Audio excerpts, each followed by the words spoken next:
Et salut à tous, bienvenue sur Salto Arrière, ici Roman, je suis très content de vous retrouver. On se retrouve aujourd'hui donc pour une nouvelle étude de cas avec un nouveau membre de la Minute Mouvement, c'est donc Marc. Salut Marc. Salut Romain, salut tout le monde. Voilà, donc Marc, je crois que vous le connaissez, on avait déjà fait une vidéo ensemble quand j'étais passé du côté de Marignane, qui s'appelait donc, c'était sur les 3 coups de pied de base en Moringue. Donc voilà, Marc nous avait un peu présenté déjà les coups de pied, etc. Mais on n'avait pas plus l'occasion de parler un peu mieux de lui, de qu'est-ce qu'il a fait, comment il en est arrivé là, comment il est arrivé à devenir prof de Moringue. Et donc du coup aujourd'hui je l'ai par Skype et ça va être l'occasion de parler un peu mieux de tout ça. Donc Marc, première question naturellement. Comment t'as démarré l'acrobatie, les coups de pied, les arts martiaux et comment t'en es arrivé finalement à devenir prof de Moringue? J'ai eu un peu un parcours un peu chaotique. J'ai plus de la trentaine maintenant. Et à l'époque, il n'y avait pas les Yamakasi, tous les médias, tout ça. Donc j'ai commencé, à mon avis, classique pour quelqu'un de mon époque, c'est-à-dire les sports de glisse. Après, les arts martiaux. Et après, les acrobaties. Donc j'ai commencé par du roller, skateboard. Je me suis pété quelques chevilles et puis j'étais pas très bon. Donc j'ai bifurqué ailleurs. Et j'ai cherché un sport qui n'était pas très connu. Je voulais pas faire de foot ou pas faire un truc banal, quoi. Et donc on m'a dit, ben, tu vas dans cette salle, il y a comme de la capoeira. Et c'est là où j'ai découvert le moringue, qui est un mélange de, de combat, d'acrobatie, de musique, de danse, d'expression corporelle, de chant, de tout un tas de trucs. Et voilà. Donc au départ c'était ouais c'est ça, au départ t'étais en mode je veux faire un sport un peu différent des autres, je veux trouver quelque chose de sympa. On t'a parlé de ce mélange d'arts martiaux, tu connaissais j'imagine pas grand chose au Moringue, sachant que c'est pas très très Non, pas connu, du tout. pas du tout. Et t'as essayé et du coup tout de suite t'es tombé sous le charme, ça t'a plu? Ben, déjà, ça m'a plu. Enfin, j'ai eu la chance de commencer en petit groupe. D'accord. Le club, il y avait, on n'était même pas une dizaine, donc moi je suis arrivé avec 4 autres amis à moi. Du coup, le club il avait doublé grâce à nous. D'accord. Et on a tous évolué petit à petit, à se pousser les uns les autres. Mais ce qu'il y a, c'est qu'il y avait aussi toute la phase recherche dans tout ce qui était acrobatique.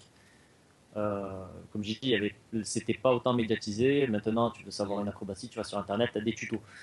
Et Là, on toi à se basait l'époque, juste ouais. sur, voilà, on se basait juste sur des vidéos qu'on voyait et on essayait de faire pareil. Et au final, ça donnait des trucs qui n'avaient rien à voir et on inventait d'autres acrobaties. D'accord. Mais au bout d'un moment avec la recherche tu finissais par retrouver de toute façon certaines choses tu, Oui, et, voilà. et que vous J'ai, progressiez.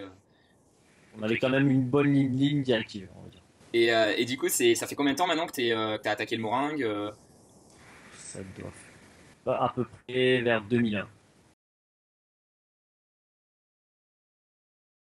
Ok, donc au départ, t'as attaqué ça purement en loisir, et puis peu à peu, à force, le prof part, il dit qu'il veut former quelqu'un, tu y vas, tu pars à la réunion, donc j'imagine que ça devait vraiment être sympa, t'as appris plein de choses sur le Moringue, et du coup maintenant tu es prof à Marignane, c'est bien ça? Voilà, à Marignane. Ok, Et depuis cette petite base, on a essayé de développer la chose. Il y avait un ami à moi, Rodolphe Rodon, donc lui était l'entraîneur de Yanis. Surtout lui a décidé de développer la chose. On a essayé de faire passer des diplômes à d'autres personnes. C'est pour ça que depuis, ça s'est un peu plus développé avec le club de Toulon, qu'on avait vu l'autre jour. Euh, Nîmes, il y en a sur Paris, Rochefort, euh, Villeneuve d'Ascq. d'accord. Donc il y en a un petit peu partout en France, Voilà, il y en a une ça s'est bien développé. bonne dizaine de clubs. Ok, du coup, en mai 2014, tu t'inscris à la Minute Mouvement, alors est-ce que tu peux me dire un peu pourquoi, qu'est-ce qui t'a motivé, comment t'as découvert le blog, qu'est-ce que tu voulais apprendre? Alors, le blog à la base, je suis allé. Je m'intéressais sur le paléo, D'accord, sur voilà, la diététique paléo. De fil en aiguille, tu cliques sur un site qui t'envoie sur un lien, qui t'envoie sur une vidéo, qui t'envoie sur un autre lien, et je suis tombé sur Saltoria.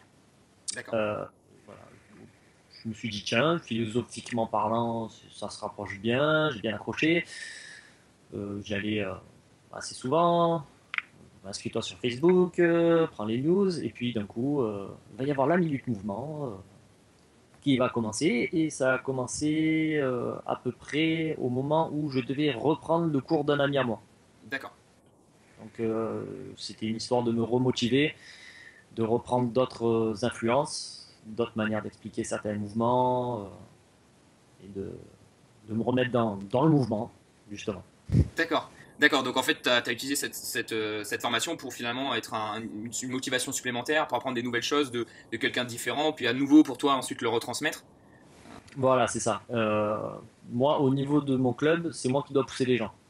Mais des fois, ta boîte à locomotive, tu as envie que quelqu'un te pousse un petit peu. Donc, Bien sûr, à force de.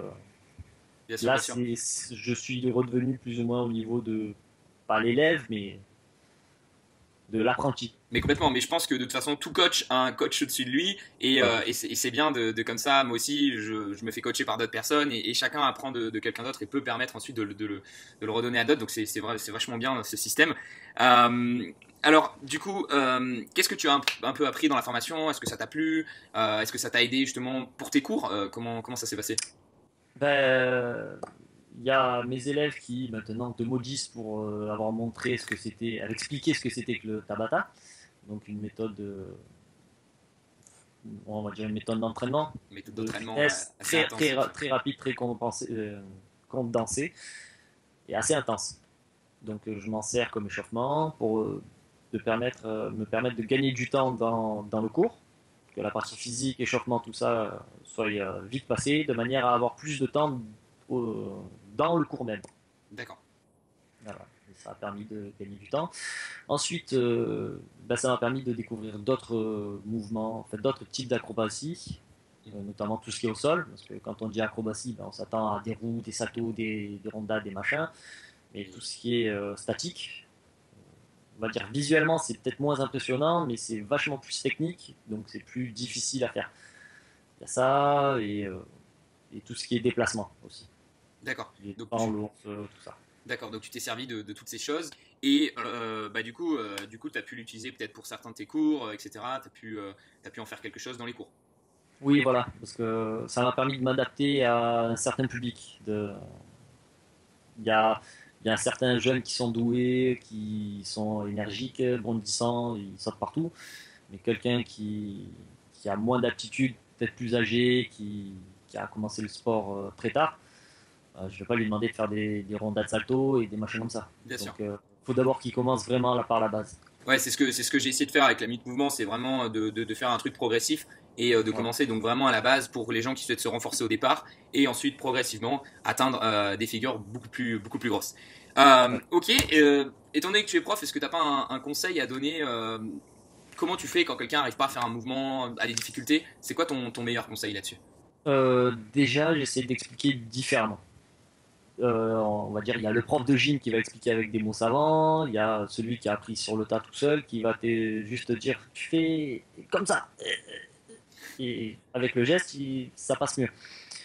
Il y a ça, et il y a quelque chose que, bon, là on peut pas le faire en vidéo, mais ça marche pas mal quand on explique un mouvement, c'est le toucher. Ça, c'est ce que j'ai remarqué. Notamment sur les roues où certains ont du mal à, par exemple, placer cette main en premier, celle en deuxième, et ils ont tendance à essayer d'envoyer l'autre. Là, je leur dis, pose d'abord celle-là, et après celle-là. Et du fait que j'ai touché, ils ont la sensation déjà. Encore, Intéressant ça. voilà. Il y a ça, puis après, il faut pas aller trop vite. D'accord. J'ai eu, j'ai eu le cas de, de quelqu'un qui est venu premier cours. Donc, comme pour ceux qui ne savent pas, le morin, bon, c'est comme de la capoeira, ça se passe en rond, il y a de la musique, il y a l'ambiance, tout ça, et en général, on tente des choses qu'on essaie Ouais, pas, c'est énergie. Ouais, voilà, c'est le truc, du coup, on se on sent. se lance plus facilement. Ouais. Et là, cette personne, premier cours, il a tenté une rondade salto, alors que je lui avais dit carrément non. Et là, il s'est fait blesser. Donc, on a beau se sentir pousser des ailes, faut quand même être sûr de certaines choses. Complètement, Ne complètement. En pas acrobat. attaquer vraiment directement du lourd. Ouais, ouais, complètement. Bah, en acrobatie, il y a vraiment des niveaux à respecter. Et moi, je le dis bien, maîtrisez la base avant de passer au niveau supérieur. Prenez votre temps, apprenez bien les choses et évitez bah, de faire justement des mouvements quand il y a un effet social, parce que forcément, l'effet social, c'est boostant. Ça va peut-être donner un plus, mais si on maîtrise pas le mouvement à la base, c'est pas ça qui, on va pas y arriver d'un seul coup comme ça. Donc, d'accord. Donc, c'est intéressant. Donc, tu nous as dit le toucher, euh, Procéder par étapes. procéder par étapes. Et puis, oui, voilà, bien attaquer au début et puis prendre son Voilà. temps. Et d'autres explications. Oui, voilà, avoir Si par exemple, expliquer une sensation, c'est très difficile. bien sûr. voir quelqu'un d'autre qui sait faire le mouvement qu'on veut. Si la première source n'est pas bonne, peut-être voir la deuxième. Complètement. Enfin, varier les sources à fond. Voilà, si vous avez quelqu'un en vrai qui peut vous l'apprendre, bah, c'est parfait. Si vous avez un pote qui sait le faire, bah, essayez de lui demander. Si vous avez quelqu'un en ligne, regardez aussi la vidéo. Voilà, il y a plein de façons d'apprendre et c'est en mixant un peu tout ça, je pense qu'on arrive à Voilà. avoir quelque chose de cool. Ok, bah merci bien Marc. Est-ce que tu as, pour finir cette vidéo, un conseil, enfin un conseil, je dis pas un conseil, une bonne raison aux gens qui souhaitent rejoindre la Minute Mouvement. Donc, est-ce que tu as voilà, quelque chose de leur dire pour qu'ils se mettent en mouvement, pour qu'ils commencent soit la Minute Mouvement, soit le meringue, enfin voilà, se mettre en mouvement. Ben, c'est motivant. C'est motivant, on se sent moins seul, même si on est perdu dans la pampa ou en plein milieu d'un centre-ville. C'est motivant d'avoir une certaine communication, d'avoir des évolutions dans le programme. Et dans n'importe quel mouvement, tu donnes des séries des enchaînements qui sont pas très complexes, mais qui, à force de travailler, on sent une évolution. D'accord. Et ça, c'est pas mal. Bon, Ça, un petit moment de mou psychologique, ça rebooste bien, on va dire. ça rebooste bien et ça permet de repartir ouais, complètement les vidéos, des fois d'avoir un espèce de support même si c'est en ligne, ça permet vraiment de se motiver, de y aller, de faire les progressions à chaque fois qu'il y a une nouvelle vidéo, etc. Ok, bon bah merci bien Marc pour cette interview. On peut te retrouver donc du coup à Marignane. Voilà, Marignane, le mardi et jeudi de 19h à 20h15, 20h30, selon si on a envie de se déchaîner. À Marignane, à la salle Émile de Mirabeau, au-dessus d'un collège. Là-bas. Ok. Sinon, il t'envoie un mail et on se débrouillera pour se joindre. Et puis, ok. Et puis, sinon, on peut te retrouver, voilà, ceux qui sont dans la Minute Mouvement. Vous avez la carte des membres et comme ça. Donc voilà. Si vous avez la moindre question, laissez-la juste en dessous à Marc. Et puis, moi, je vous dis à très bientôt sur Salto Arrière. Merci Marc pour cette étude de cas. Ciao. Allez, ciao tout le monde.